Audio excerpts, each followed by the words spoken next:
વિદ્યાર્થી મિત્રો, આજના વિડિયો લેક્ચરમાં આપણે માદાજન્યુજનક અથવા એનું બીજું નામ છે ભ્રૂણપુટ, એની રચનાનો આપણે અભ્યાસ કરીશું. વિદ્યાર્થીઓ, ગયા લેક્ચરની અંદર આપણે અંડક શું છે, અંડકની રચનાનો અભ્યાસ, અંડકના જુદા જુદા ભાગો અને છેલ્લે મહાબીજાણુ જનન શું છે એની આપણે ચર્ચા કરી. વિદ્યાર્થી, એક વખત નાનું રિવિઝન કરાવું અને પછી અહીંયાથી આપણે આગળ જઈએ એટલે તમને ટોપિકમાં સરળતા રહે. મહાબીજાણુ જનન એટલે કે મહાબીજાણુ માતૃકોષમાંથી મહાબીજાણુના નિર્માણની પ્રક્રિયા અથવા સર્જનની પ્રક્રિયાને આપણે મહાબીજાણુ જનન તરીકે ઓળખીએ. આપણે ગયા લેક્ચરની અંદર ચર્ચા કરી કે મહાબીજાણુ માતૃકોષ નું અર્ધીકરણ થાય, 4 એકકીય મહાબીજાણુ બને. આ 4 એકકીય મહાબીજાણુથી બનતી રચનાને મહાબીજાણુ ચતુષ્ક તરીકે ઓળખવામાં આવે. આ મહાબીજાણુ ચતુષ્ક જે છે, આ મહાબીજાણુ ચતુષ્કમાંથી માત્ર અને માત્ર એક જ કોષ સક્રિય રહે છે અને તે મહાબીજાણુનું સર્જન કરે છે, જ્યારે બાકીના જે 3 કોષો છે એ 3 કોષો અવનત પામે છે અથવા તો 3 કોષો નાશ પામે છે એવું કહી શકાય. ટૂંકમાં ગયા લેક્ચરની અંદર આપણે એવું કહ્યું કે જે મહાબીજાણુ ચતુષ્ક છે એમાંથી 3 નાશ પામશે અને એક જ મહાબીજાણુનું સર્જન કરશે. આ એક જ મહાબીજાણુ, આ એક જ કોષ સક્રિય રહી અને મહાબીજાણુનું નિર્માણ અથવા તો ભ્રૂણપુટનું નિર્માણ કરે છે. ભારતના મહાન વૈજ્ઞાનિક છે જેમનું નામ છે પંચાનન મહેશ્વરી. પંચાનન મહેશ્વરી નામના જે વૈજ્ઞાનિક છે એમણે સમજૂતી આપી કે જુદી જુદી વનસ્પતિઓની અંદર મહાબીજાણુના નિર્માણ, મહાબીજાણુમાંથી માદાજન્યુજનકના નિર્માણની જે પ્રક્રિયા છે એ કેટલીક વખતે જો એક જ મહાબીજાણુમાંથી થાય તો એને મોનોસ્પોરિક અથવા તો આપણે એવું કહી શકીએ એને એક બીજાણુક વિકાસ કહેવાય. જો 2 મહાબીજાણુમાંથી થાય તો એને બાયસ્પોરિક એટલે કે બીજાણુક, અને કેટલીક વખતે 4 મહાબીજાણુમાંથી માદાજન્યુજનક અથવા તો ભ્રૂણપુટનું નિર્માણ થાય તો એને આપણે ટેટ્રાસ્પોરિક એટલે કે અહીંયા ચતુબીજાણુક ભ્રૂણપુટ તરીકે પણ ઓળખીએ. તો વૈજ્ઞાનિકનું નામ અને એમણે જે સમજૂતી આપી વિદ્યાર્થીઓ માટે, તમારા માટે બહુ અગત્યની બાબત છે. એક વખત થોડુંક નાનું સરખું રિવિઝન કરીએ અને પછી જ આમાં આગળ જઈએ તો વિદ્યાર્થીઓ તમને ખબર પડે કે પ્રદેહ એ અંડકનો ભાગ છે, અંડક એ સ્ત્રીકેસરની અંદર આવેલા બીજાશયનો ભાગ છે, બીજાશય કે જે સ્ત્રીકેસરનો ભાગ છે અને સ્ત્રીકેસર પુષ્પનો ભાગ છે. એટલે આપણને ખબર પડે કે મોટા ભાગના સજીવો બધા દ્વિકીય હોય, એટલે પ્રદેહ પણ દ્વિકીય હોય, બરોબર છે. એમાંથી કોઈ એક કોષ મહાબીજાણુ માતૃકોષમાં વિભેદન પામે છે એટલે એમએમસી, તો એ પણ દ્વિકીય છે. આ પણ વિદ્યાર્થીઓ તમારે યાદ રાખવું, બરાબર છે. રંગસૂત્રોની સંખ્યા અહીંયા બહુ જ અગત્યની છે. અને પછી આમાંથી જે મહાબીજાણુનું નિર્માણ થાય કે જે અર્ધીકરણ પ્રકારે વિભાજન પામે છે અને આ જે હવે મહાબીજાણુ બને, આ મહાબીજાણુ હંમેશા ધ્યાન રાખવું વિદ્યાર્થીઓ કે તે હંમેશા એકકીય જ હોય. ચોપડીમાં ક્યાંક તમને આવી એક બાબત પૂછેલી છે કે અહીંયા એની પ્લોઇડી શું હોઈ શકે છે. સક્રિય મહાબીજાણુ, પ્રદેહ, એમએમસી અને માદાજન્યુજનકના કોષોની પ્લોઇડી શું હોઈ શકે? તો મેં તમને પ્લોઇડી એટલે રંગસૂત્રોની સંખ્યા અહીંયા તમને લખી આપી.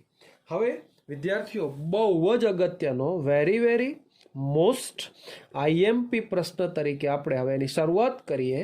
માદાજન્યુજનક અથવા તો ભ્રૂણપુટની રચના ચાલુ વર્ષે બોર્ડની અંદર પૂછાવાની પૂરેપૂરી શક્યતા અહીંયા આ પાઠમાંથી રહેલી છે.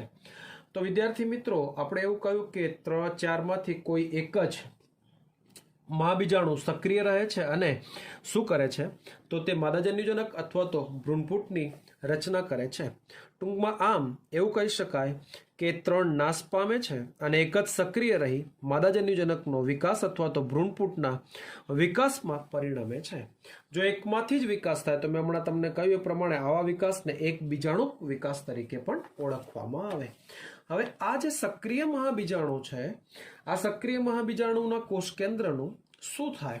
તો સક્રિય મહાબીજાણુના કોષ કેન્દ્રનું સંભાજન થાય. તમે એવું સમજી શકો છો કે આ એક સક્રિય મહાબીજાણુ છે, આ એનું કોષ કેન્દ્ર છે અને મહાબીજાણુ જે છે તમને ખબર પડી ગઈ કે મહાબીજાણુ એકકીય છે. એનું સંભાજન થશે એટલે એકમાંથી 2 કોષ કેન્દ્રો બનશે અને આ બંને કોષ કેન્દ્રો શું કરે છે તો બંને કોષ કેન્દ્રો જે છે એ વિરુદ્ધ દિશામાં ગતિ કરી જાય છે. વિરુદ્ધ ધ્રુવ તરફ ગતિ કરી જાય તો એક આ રહ્યો, એક આ રહ્યો. તો આ શરૂઆતની 2 કોષ કેન્દ્રો વાળી અવસ્થા છે ભ્રૂણપૂટની. એના પછી ફરી એક વખત શું થાય, તો ફરી એક વખત આ જે દ્વિકોષ કેન્દ્રીય જે ભ્રૂણપૂટ બને છે, આ ભ્રૂણપૂટ બરાબર કે જેમાં રહેલા કોષ કેન્દ્રોનું ફરી એક વખત વિભાજન થશે. તો આનું સંભાજન થશે એટલે આમાંથી બીજા 2 કોષો બનશે, આનું સંભાજન થશે એટલે આમાંથી 2 કોષો બનશે. પરસ્પર વિરુદ્ધ દિશામાં 4 કોષ કેન્દ્રોનું નિર્માણ બનશે. એટલે આમ એવું આપણે જરૂર કહી શકીએ કે 4 કોષ કેન્દ્રીય ભ્રૂણપૂટનું નિર્માણ થયું. તો વિદ્યાર્થી મિત્રો, તમને અહીં સુધી સરસ મજાનો આઈડિયા આવ્યો. સાહેબ શું સમજાવે છે બરોબર ધ્યાનથી સાંભળશો તો મને નથી લાગતું કે તમને આ પ્રશ્ન મોઢે કરવામાં બહુ સમય લાગે. એક વખત ધ્યાનથી જુઓ. આ મહાબીજાણુ છે જે એકકીય છે, સક્રિય. સક્રિય મહાબીજાણુના કોષ કેન્દ્રનું એક વખત સંભાજન પ્રકારે વિભાજન થયું એટલે 2 કોષ કેન્દ્રો બન્યા, પણ બંને પરસ્પર વિરુદ્ધ ધ્રુવ તરફ ગોઠવાઈ જાય છે. એનું ફરી એક વખત બંને કોષ કેન્દ્રનું ફરી પાછું સંભાજન પ્રકારે વિભાજન થાય અને તેઓ બંને ફરી પાછા બીજા 2 કોષ કેન્દ્રોનું નિર્માણ કરે. તો એક ધ્રુવમાં બીજે 2 કોષ કેન્દ્રો બને, બીજા ધ્રુવ પાસે પણ 2 કોષ કેન્દ્રો બને. આમ 4 કોષ કેન્દ્રો પરસ્પર વિરુદ્ધ દિશામાં બને છે. એટલે આમ 4 કોષ કેન્દ્રીય ભ્રૂણપૂટનું નિર્માણ થાય છે. આ 4 કોષ કેન્દ્રીય જે ભ્રૂણપૂટ છે એટલે કે એના 4 કોષ કેન્દ્રોનું ફરી એક વખત સંભાજન થાય. તો તમને વિદ્યાર્થીઓએ ખબર પડી ગઈ કે અત્યાર સુધી 3 વખત સંભાજન થયું. ઓકે, તો કેટલી વાર સંભાજન થયું તમને ખબર હોવી જોઈએ. 1 માંથી 2, 2 માંથી 4, 4 માંથી 8, ટોટલ 3 વખત સંભાજન થયું. તો દરેક કોષ કેન્દ્ર બીજા 2 કોષ કેન્દ્રો બનાવે તો એક ધ્રુવમાં 4 કોષ કેન્દ્રો ભેગા થાય, બીજા ધ્રુવ પાસે પણ 4 કોષ કેન્દ્રો ભેગા થાય અને આમ આ 8 કોષ કેન્દ્રીય ભ્રૂણપૂટનું નિર્માણ થાય છે. તો વિદ્યાર્થીઓ, પહેલી 3 આકૃતિ તમે જોશો તો અહીંયા તમને દેખાશે 2, 4, 6, 8 કોષ કેન્દ્રીય અવસ્થા ધરાવતો આ ભ્રૂણપૂટની આકૃતિ છે અને છેલ્લે પુખ્ત ભ્રૂણપૂટ છે એ હવે સમજાવું છું. પણ આ 8 જે કોષ કેન્દ્રો છે એ 8 જે કોષ કેન્દ્રો છે કે જે સંભાજન પ્રકારે વિભાજન પામીને બન્યા છે. તો અહીંયા આ પ્રકારનું જે સમવિભાજન થયું છે એ બિલકુલ ચુસ્તપણે એવું જરૂર કહી શકાય કે તે ચુસ્તપણે મુક્ત કોષ કેન્દ્રીય પ્રકારનું છે. મુક્ત કોષ કેન્દ્રીય પ્રકારનો વિદ્યાર્થીઓ અર્થ કરવાનો કે જેમાં કોષ કેન્દ્ર તો બને છે પણ કોષ દિવાલનું ક્યાંય નિર્માણ થતું નથી. તો આમ 8 કોષ કેન્દ્રો આ રીતે બને છે. હવે આ 8 કોષ કેન્દ્રીય અવસ્થા બાદ દરેક કોષ કેન્દ્રોની ફરતે કોષ દિવાલનું નિર્માણ થતું જશે અને આમ કોષ દિવાલનું નિર્માણ થયા પછી હવે તે લાક્ષણિક ભ્રૂણપૂટ અથવા તો માદાજન્યુજનકનું નિર્માણ કરે છે એવું આપણે કહી શકીએ.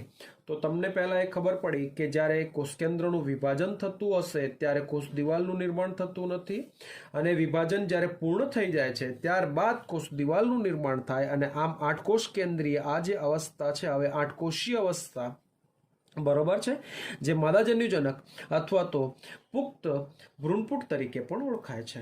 તો વિદ્યાર્થીઓ, તમને અહીંયા સુધી સરસ મજાનો આઈડિયા આવી ગયો. હવે આ 8 જે કોષ કેન્દ્રીય અવસ્થા છે ભ્રૂણપૂટની અંદર, આ 8 કોષ કેન્દ્રો પૈકી કે જેમની ફરતે કોષ દિવાલ પણ બની ગઈ છે બરાબર છે, તેઓ હવે શું કરે તો આ 8 પૈકી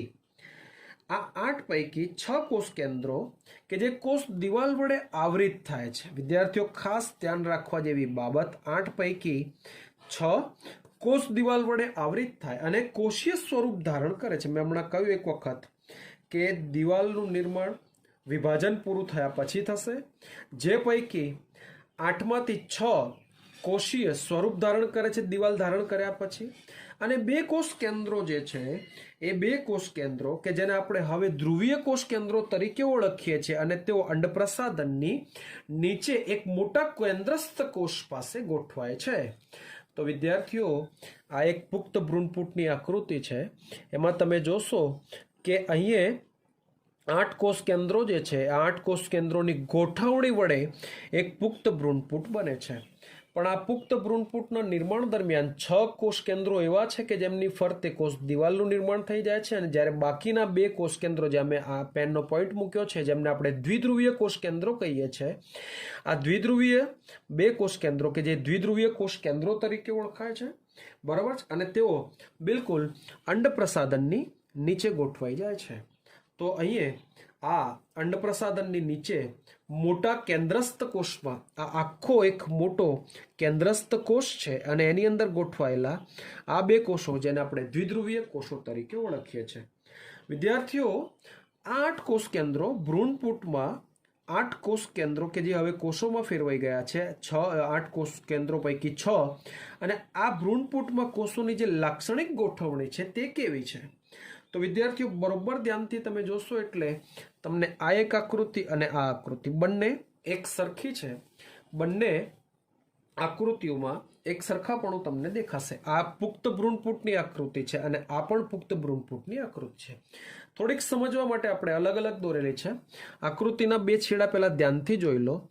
આ અંડછિદ્રીય છેડો છે અને આ એની ઓપોઝિટ દિશા છે એટલે આ અંડકતલીય છેડો કહેવાય. આ જ આકૃતિને આપણે અહીંયા ઊંધી કરીને મૂકી છે એટલે અંડકતલ વાળો છેડો ઉપર જાય, અંડછિદ્રીય વાળો નીચે આવે. તો અહીંયા આ અંડકતલીય છેડો છે અને આ અંડછિદ્રીય છેડો છે. હવે ભ્રૂણપૂટની અંદર કોષોની જે લાક્ષણિક ગોઠવણી કેવી છે?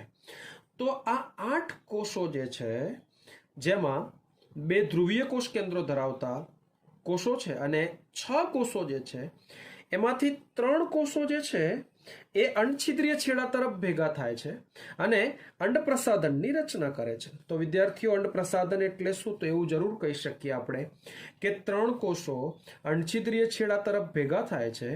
આ 3 કોષોમાં બરોબર વચ્ચે અંડકોષ અને એની ફરતે 2 સહાયક કોષો આવેલા હોય.